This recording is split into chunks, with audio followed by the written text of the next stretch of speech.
মাত্র 40 টাকায় পেয়ে যাবেন পাকা আমের মিল্কশেক। সেটা হচ্ছে তাজমুল ভাইয়ের দোকান, মোটামুটি অনেকেই চিনেন। তাজমুল ভাই নতুন করে চালু করছে 40 টাকা আর 60 টাকায় ম্যাঙ্গো মিল্কশেক, যেটা পাকা আমের। আর সাথে তো লেবুর শরবত ট্রাই করবো, যেটার দাম 20 টাকা। আর লোকেশনটা হচ্ছে ভূতের আড্ডা, না এটা ভূতের আড্ডার ঠিক উল্টা পাশে তাজমুল ভাইয়ের দোকান। যে কেউ জিজ্ঞেস করলেই দেখিয়ে দিবে তাজমুল ভাইয়ের দোকান কোনটা। আবার কাঁচা আমও পাবেন। কাঁচা আম কত? 30 আর 50 না? 30 আর 50 টাকায় কাঁচা আমও পাবেন।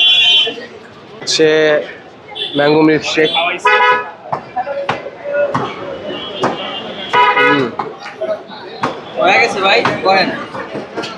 পুরো একটা র ম্যাঙ্গো, যেটা পাকা আমের স্মেলটা জোস।